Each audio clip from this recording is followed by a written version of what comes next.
नमस्कार दोस्तों, इस देश के अंदर बहुत से स्वतंत्रता सेनानी हुए और समय समय पर महापुरुषों ने जन्म लिया। इस देश के अंदर जन्मे महापुरुषों ने इस देश के अंदर फैली कुरीतियों और बुराइयों के खिलाफ लड़ाई लड़ी और हमारे देश के स्वतंत्रता सेनानियों ने इस देश को आजाद करवाने के लिए अपने प्राण न्यौछावर किए। लेकिन आज हम बात करने जा रहे हैं उस विशेष इंसान की जिन्होंने ऐसी परिस्थितियों के अंदर भारत देश में जन्म लिया जब इस देश के अंदर छुआछात, भेदभाव अपनी चरम सीमा पर था। भारत देश के अंदर उच्च वर्ग के लोग गरीब समाज के साथ, दलित समाज के साथ भीषण अत्याचार और उनका शोषण करते थे। उन्होंने समाज की घृणा, तिरस्कार और अपमान को सहते हुए शिक्षा की बदौलत वो हासिल किया जिसकी बदौलत वो भारत के संविधान निर्माता कहलाए। जी हाँ दोस्तों, हम बात कर रहे हैं भारत रत्न बाबा साहेब डॉक्टर भीमराव अंबेडकर की। Doctor B.R. अंबेडकर जी का जन्म 14 अप्रैल 1891 को मध्य प्रदेश के महू गांव में पिताजी रामजी सकपाल और माता भीमाबाई के घर हुआ। डॉक्टर भीमराव अंबेडकर अपने माता पिता की 14वीं और आखिरी संतान थे। Doctor B.R. अंबेडकर जी के पिता रामजी राव सकपाल ब्रिटिश सेना में सूबेदार के पद पर तैनात थे। वो महार जाति से संबंध रखते थे। उनका परिवार मराठी था और वो महाराष्ट्र के रत्नागिरी जिले के अंबावड़े गांव से थे। डॉक्टर भीमराव अंबेडकर के पिताजी सेना में काम करते हुए और सूबेदार के पद पर जब पहुंचे तो उनकी जो इच्छा थी वो बच्चों की शिक्षा पर वो बहुत जोर देते थे। जब वो सेना के पद से सूबेदार के पद से जब वो रिटायर हुए तो अपने परिवार को लेकर सतारा आ गए। कुछ दिनों के पश्चात भीमराव अंबेडकर की माताजी भीमाबाई का देहांत हो गया।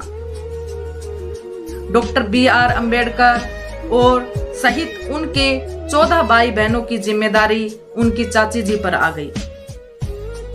समय ऐसा था, उस समय में डॉक्टर्स भी अछूतों को बिना छुए इलाज करते थे।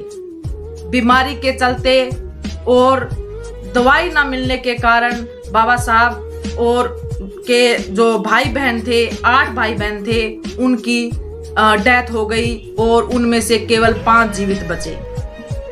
बाबा साहब डॉक्टर भीमराव अंबेडकर बचपन में जब हिंदू बच्चों को स्कूल में आता जाता देखते थे तो उनकी इच्छा भी पढ़ने की होती थी, लेकिन ऐसा संभव नहीं था।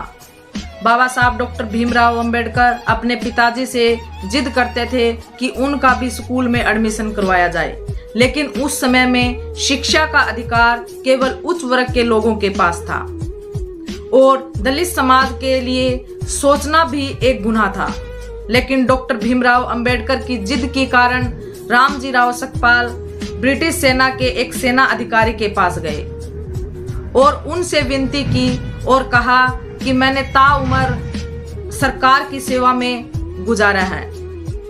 और उन्होंने उनसे विनती की कि मैंने ताउम्र सरकार की सेवा की है, ऐसे में मेरे बच्चों को अगर शिक्षा नहीं मिलती है तो ये हमारे साथ अन्याय होगा।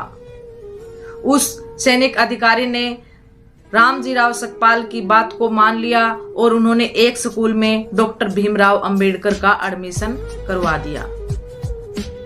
लेकिन यहाँ से शुरुआत होता है डॉक्टर भीमराव अंबेडकर की जो जीवन में जो छाप छोड़ते गए उन घटनाओं का।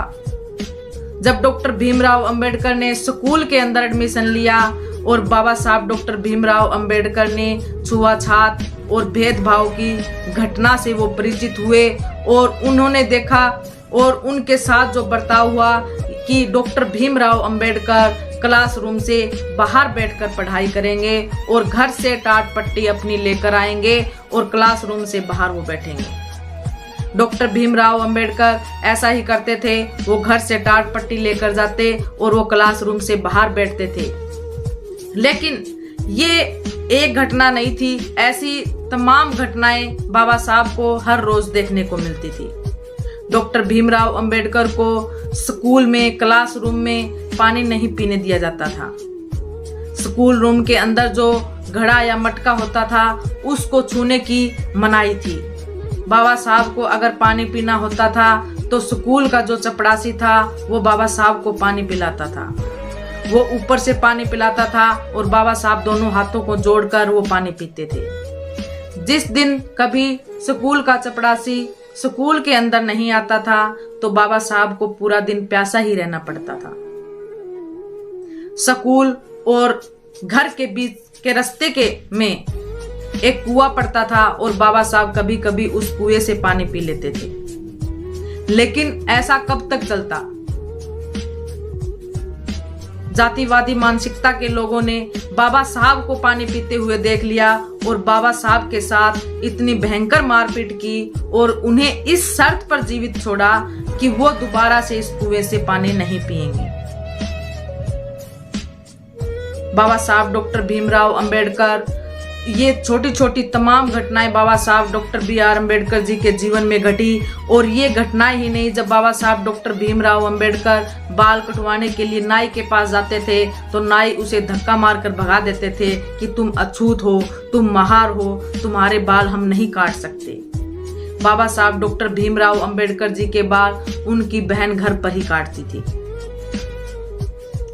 इन परिस्थितियों को देखते हुए बाबा साहब डॉक्टर भीमराव अंबेडकर बहुत ही स्वाभिमानी थे। वो अपने जीवन में कुछ करना चाहते थे। वो अपनी आर्थिक स्थिति को सुधारना चाहते थे। इसलिए उन्होंने कहीं से सुन रखा था कि 17 से जो बॉम्बे जाते हैं उन बच्चों को काम मिल जाता है, मिल के अंदर काम मिल जाता है। तो बाबा साहब भी वहां पर काम करने जाना चाहते थे और अपनी आर्थिक स्थिति सुधारना चाहते थे। बाबा साहब बॉम्बे तो जाना चाहते थे लेकिन उनके पास किराया नहीं था। तो उन्हें बाबा साहब ने अपने घर में अपने चाची जी का बटुआ चुराया। लेकिन जब वो बटुए के अंदर देखते हैं तो उसके अंदर केवल आधा आना था। उस समय में उन्हें रियलाइज हुआ कि परिवार की स्थिति क्या है, परिवार किन हालातों से गुजर रहा है, परिवार के पास आर्थिक जो स्थिति है वो कितनी भयंकर है। तो उन्होंने उस समय में प्रण लिया कि मैं शिक्षा के बलबूते रोजगार प्राप्त करूंगा और अपनी आर्थिक स्थिति सुधारूंगा। और यहां से बाबा साहब का एक नया दौर शुरू होता है। रिटायरमेंट के बाद रामजीराव सकपाल बॉम्बे शिफ्ट हो जाते हैं और यहाँ पर उनका बाबा साहब डॉक्टर भीमराव अंबेडकर जी का एडमिशन हाई स्कूल में करवा दिया जाता है। लेकिन छुआछूत भेदभाव यहाँ पर भी बाबा साहब का पीछा नहीं छोड़ती है। स्कूल के अंदर टीचर्स एक समय जब क्लास के अंदर पूछते हैं, कोई क्वेश्चन का आंसर पूछते हैं और सवाल करने के लिए बाबा साहब जब अपना हाथ उठाते हैं और वो ब्लैक बोर्ड की तरफ बढ़ते हैं तो अन्य बच्चे पीछे से जोर जोर से चिल्लाते हैं, अछूत, भीम, रुक जाओ, हमें अपने टिफिन उठाने दो। बाबा साहब को समझ नहीं आ रहा था कि मेरे साथ ये क्या हो रहा है। जब वो बच्चे वहां से टिफिन उठाकर लेकर आए और बाबा साहब ने जब वो क्वेश्चन सोल्व किया तो मास्टर्स और स्कूल के सभी बच्चे बोचक के रह गए। बाबा साहब पढ़ाई में बहुत ही इंटेलिजेंट थे, होनहार थे और मेहनती थे। ये छोटी छोटी घटनाएं बचपन से ही बाबा साहब को देखने को मिली और इन घटनाओं से हमारे बाबा साहब ने सीख ली और इस देश की जो रूढ़िवादी, जातिवादी और भेदभावपूर्ण जो प्रणाली थी उसके खिलाफ बाबा साहब लड़ाई लड़ना चाहते थे। जब बाबा साहब हाई स्कूल पास करके एल्फिस्टन कॉलेज के अंदर बाबा साहब का एडमिशन हुआ, वहां पर एक टीचर थे कैलोस्कर। जब बाबा साहब की उनसे मुलाकात हुई तो बाबा साहब ने पहले ही बता दिया था कि मैं महार जाति से हूं, मैं अछूत हूं और मुझसे दूर रहें। इस बेबाक अंदाज और पढ़ाई के प्रति जुनून को देखकर किर्लोस्कर बहुत ही प्रसन्न हुए और उन्होंने भीमराव अंबेडकर को लेकर वो सियाजी गायकवाड़ के पास गए और उन्होंने भीमराव की स्थिति के बारे में सियाजी राव को बताया। जब सियाजी राव बॉम्बे आए तो उन्होंने भीमराव अंबेडकर को अपने पास बुलाया और उनसे कुछ सवाल जवाब किए। Doctor B.R. अंबेडकर जी ने सभी सवालों का सही से जवाब दिया और अंग्रेजी के में वार्तालाप बहुत अच्छे से करते थे बाबा साहब, इसलिए उससे अभिप्रेरित होकर सियाजी गायकवाड़ ने 4 बच्चों को अमेरिका में पढ़ने के लिए भेजा। उसमें एक बाबा साहब डॉक्टर भीमराव अंबेडकर जी भी थे, जिनको स्कॉलरशिप दी गई और इस शर्त पर पढ़ने के लिए भेजा गया कि वहां से आने के बाद वो जो बड़ौदा के अंदर रियासत है उसके अंदर वो आकर सेवा देंगे। बाबा साहब जब अमेरिका से अपनी पढ़ाई पूरी कर भारत लौटे तो वो सियाजी गायकवाड़ के पास गए और उन्होंने वहां पर मिलिट्री सेक्रेटरी का पद ज्वाइन किया और वहां पर कार्य करने लगे। लेकिन छुआछात, भेदभाव, घृणा आज भी बाबा साहब का पीछा नहीं छोड़ रही थी। अमेरिका जैसे देश में पढ़ने के बावजूद जब वो भारत देश के अंदर आए और उन्होंने वहां पर मिलिट्री के पद पर सेक्रेटरी के रूम में वहां पर ज्वाइन किया तो वहां पर भी छुआछात, भेदभाव उनके साथ होते रहे। वहां के जो चपरासी थे वो बाबा साहब को फाइल फेंक कर देते थे और उनकी छाया तक से वो भागते थे। बाबा साहब वो बिल्कुल नहीं चाहते थे एक निम्न जाति का आदमी हमारे ऊपर आकर कार्य करे और यहाँ पर जॉब करे। बाबा साहब डॉक्टर भीमराव अंबेडकर ने कुछ दिन पश्चात ही वहां से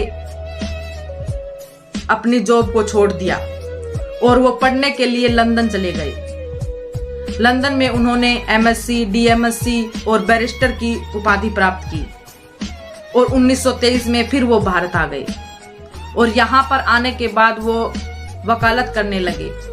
जब बाबा साहब डॉक्टर भीमराव अंबेडकर वकालत करते थे तो उन्होंने उस समय में रियलाइज किया और देखा कि भारत के अंदर जो निम्न जाति के जो लोग हैं जिनको अछूत माना जाता है उनके साथ किस तरीके का शोषण हो रहा है, उनके साथ किस तरीके का भेदभाव हो रहा है।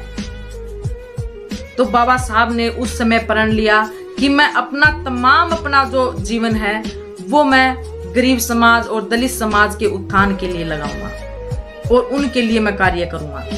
और बाबा साहब डॉक्टर भीमराव अंबेडकर जी ने ऐसा ही किया। बाबा साहब डॉक्टर भीमराव अंबेडकर की ये छोटी छोटी घटनाएं जो बचपन से स्टार्ट हुई और बाबा साहब ने जब संविधान लिखा उससे पहले के जो जीवन काल में जो घटनाएं बाबा साहब के साथ जो घटित हुई, उन घटनाओं से बाबा साहब ने सीख लेते हुए और सहन करते हुए, दुख दर्द सहते हुए इस देश का संविधान लिखा। बाबा साहब डॉक्टर भीमराव अंबेडकर विदेशों के अंदर रहकर पढ़कर आए।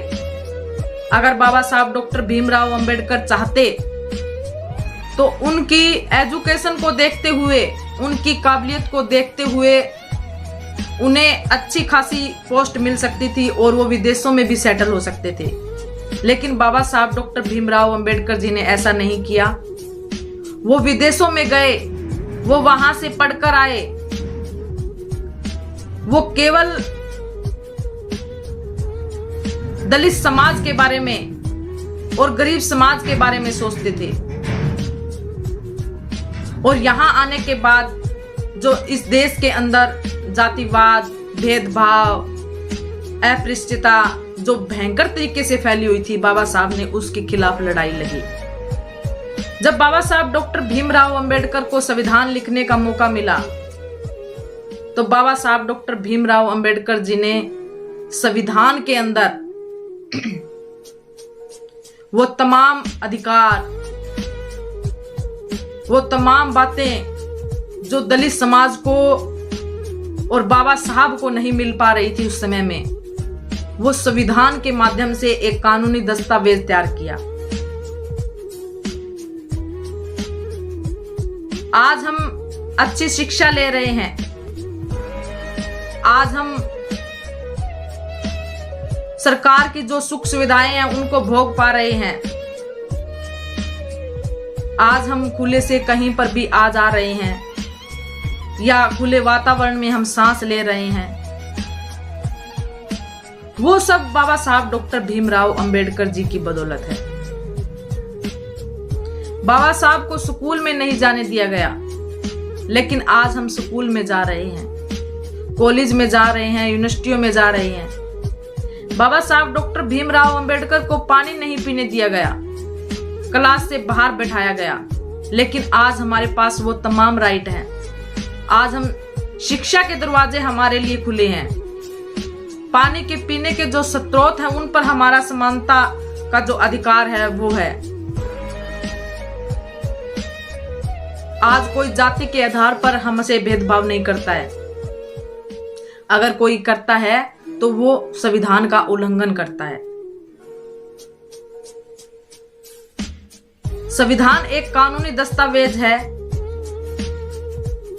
जिसमें हमारे महापुरुष बाबा साहब डॉक्टर भीमराव अंबेडकर ने अपना पूरा जीवन जो उन्होंने दुख दर्द सहा और उनके जो 5 बच्चे हुए, जिनके 4 बच्चे गरीबी और बीमारी के कारण, आर्थिक स्थिति की कमजोरी के कारण जिनकी डेथ हो गई कम उम्र में ही, उन बच्चों की कुर्बानियां और माता रमाबाई जो बाबा साहब डॉक्टर भीमराव अंबेडकर जी की पत्नी थी,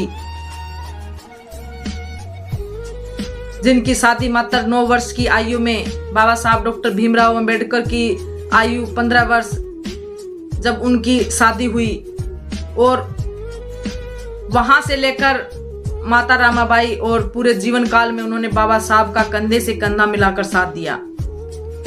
बाबा साहब जब विदेशों में पढ़ने के लिए जाते तो माता रामाबाई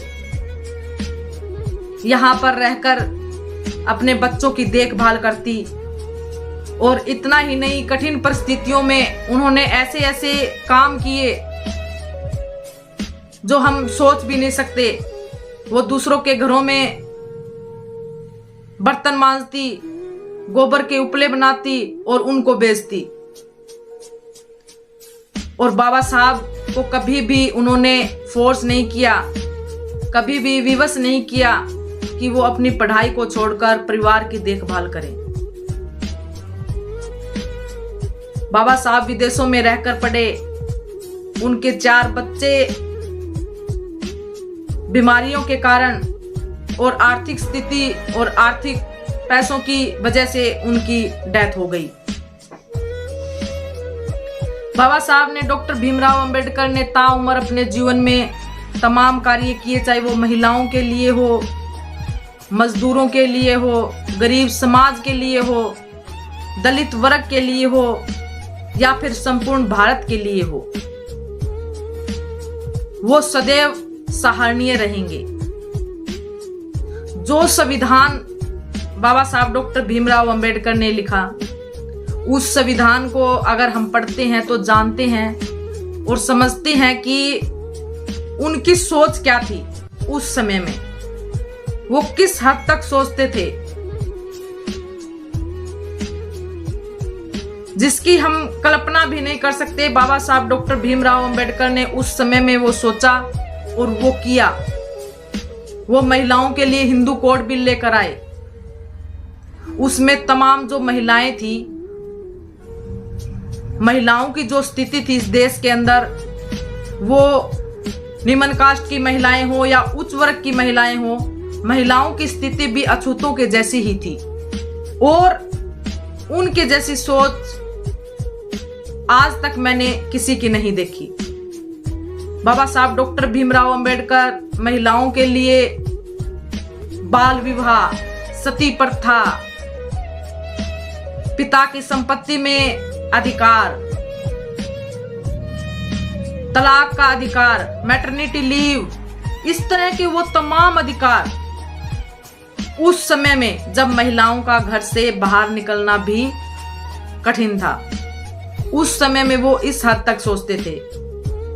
और हिंदू कोड बिल पास करवाने के लिए उन्होंने अपने कानूनी पद से इस्तीफा तक दे दिया था। और आज महिलाएं वर्ग बाबा साहब के इस योगदान को भुला बैठी है। इसी तरह जो हमारा शेड्यूल कास्ट समाज, जो उस समय में अछूत कहलाया जाता था, निम्न कास्ट कहलाया जाता था, जो एससी समाज है, कहीं ना कहीं देखते हैं तो वो समाज भी आज बाबा साहब के जो किए गए कार्य हैं उनको भुला बैठा है। 14 अप्रैल आती है, बाबा साहब की जयंती आती है, उस दिन हम खुशी बनाते हैं, एक दिन इकट्ठा होते हैं और फिर अपने अपने कार्यों में फिर व्यस्त हो जाते हैं। लेकिन बाबा साहब का जो सपना था, बाबा साहब की जो सोच थी और बाबा साहब जिस भारत की कल्पना करते थे, वो आज भी एक कल्पना ही है। बाबा साहब डॉक्टर भीमराव अंबेडकर के दिए संविधान, आज हम उनकी सुख सुविधाएं तो भोग रहे हैं, लेकिन बाबा साहब जिस भारत की कल्पना करना चाहते थे, वो आज के हालात अगर हम देखते हैं तो आप सभी को पता है कि किस तरह की है। संविधान के अंदर तमाम वो अधिकार दिए गए, स्टेट की जिम्मेदारियां लगाई गई, कोर्टों की जिम्मेदारियां लगाई गई और केंद्र की जिम्मेदारियां लगाई गई कि इस देश के अंदर किस तरह की प्रणालियां काम करेंगी, किस तरह से इस देश का जो स्ट्रक्चर है या ढांचा है वो काम करेगा, किस तरह होगा, कानूनी व्यवस्था किस तरह से काम करेगी, जो न्याय प्रणाली है वो किस तरह से काम करेगी। ये तमाम चीजें संविधान के अंदर संगठित की गई और सभी के कर्तव्य डिसाइड किए गए, सभी की अधिकार डिसाइड किए गए। ये बाबा साहब डॉक्टर भीमराव अंबेडकर ने संविधान में किया। बाबा साहब डॉक्टर भीमराव अंबेडकर ने ताउम्र अपने जीवन में जितने दुख दर्द झेले, वो नहीं चाहते थे कि जो आने वाली जो जनरेशन है, आने वाले जो इस भारतवर्ष के करोड़ों मेरे बच्चे हैं, वो इन चीजों को झेले। जो तिरस्कार, जो घृणा, जो अपमान बाबा साहब ने सहा, बाबा साहब चाहते थे कि वो मेरे करोड़ों बच्चे ना सहें। बाबा साहब ने गरीबी के हालातों में रहकर, भूखे रहकर, प्यासे रहकर बाबा साहब डॉक्टर भीमराव अंबेडकर ने पढ़ाई की। जो डिग्रियां 6-6 सालों के अंदर होने वाली डिग्रियां थी, वो बाबा साहब ने 2-2 सालों में कंप्लीट की हैं। आप सोच सकते हैं कि बाबा साहब डॉक्टर भीमराव अंबेडकर दिन के 18-18 घंटे पढ़ते थे और पूरी रात जागकर वो पढ़ते थे।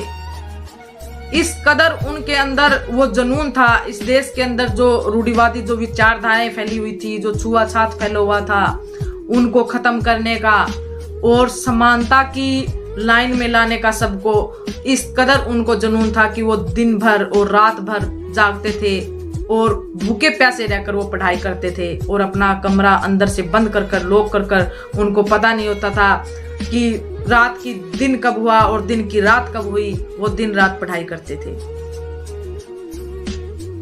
वो पढ़ाई करते थे हमारे लिए, वो दुख दर्द झेलते थे हमारे लिए। और उन्होंने अपनी पूरी जीवन काल में जो दुख दर्द झेला, पूरी उम्र बचपन से लगाकर 1956 में जब तक बाबा साहब की डेथ हुई, वो अपने लास्ट स्टेज तक इन चीजों का सामना करते रहे और इस देश के अंदर वो ऐसी व्यवस्था कायम करके गए ताकि आने वाले जो करोड़ों बाबा साहब के जो बच्चे हैं वो इन चीजों को ना देख सके, इन चीजों को ना सहन कर सके। तो ये उस महान शख्सियत की एक छोटी सी कहानी के माध्यम से हमने बताने की कोशिश की है, वरना बाबा साहब के बारे में अगर एक टॉपिक पर हम पढ़ें तो पूरा दिन लग जाएगा हमें। जो भारतीय संविधान है वो विश्व का सबसे बड़ा लिखित संविधान है। आप सोच ही सकते हैं कि वो कितना बड़ा होगा और कितना उसके अंदर हमारे महापुरुषों ने ऐड किया होगा। तो उनके बारे में सब कुछ बताया जा सके, जो बाबा साहब ने सहा उसके बारे में बताया जा सके, तो मोटे मोटी जो बातें थी जो लिखित में हमें उनकी जीवनियों में मिलती है, उनकी किताबों में मिलती है, वो हमने आप सब तक पहुंचाई है। अदरवाइज आप बाबा साहब की जो लिटरेचर हैं उनको पढ़ें और भारतीय संविधान को पढ़ें और बाबा साहब जिस भारत की कल्पना करना चाहते थे उस पर हमें कार्य करना चाहिए। और बाबा साहब के जो 3 मंत्र है कि शिक्षित बनो, संगठित रहो और संघर्ष करो। बाबा साहब ने शिक्षा की बदौलत इतना बड़ा परिवर्तन किया। उसी शिक्षा पर बाबा साहब ने फोकस किया कि हमें शिक्षा में किसी से पीछे नहीं रहना है। बाबा साहब की ये छोटी सी कहानी के माध्यम से हमने बाबा साहब की जीवनी बताने का प्रयास किया है। और अगर आप सभी को हमारी ये वीडियो अच्छी लगी हो और बाबा साहब के बारे में कुछ जानकारियां आपको अगर अच्छी लगी हो तो वीडियो को लाइक करें और चैनल को सब्सक्राइब करें। हम छोटी छोटी वीडियो के माध्यम से बाबा साहब के जीवन परिचय के बारे में बताने का आप सबको प्रयास करेंगे। ये छोटा सा हमारा ओवरऑल एक परिचय था। हम गहराई से बाबा साहब को पढ़ने की कोशिश करेंगे और आप सभी तक पहुंचाने की कोशिश करेंगे छोटी छोटी वीडियो के माध्यम से, चाहे वो पूना पैक्ट हो, गोलमेज सम्मेलन हो, हिंदू कोड बिल हो, रिजर्व बैंक की स्थापना हो और महिलाओं के हक अधिकारों की बात हो, जो संविधान के जो हक अधिकार हैं, संविधान के अंदर जो विभिन्न पार्ट हैं उनके ऊपर चर्चा हो। ये हम आप सभी से चर्चा करते रहेंगे और लेकर आते रहेंगे। इसी के साथ आप सभी को क्रांतिकारी जय भीम और जय भारत।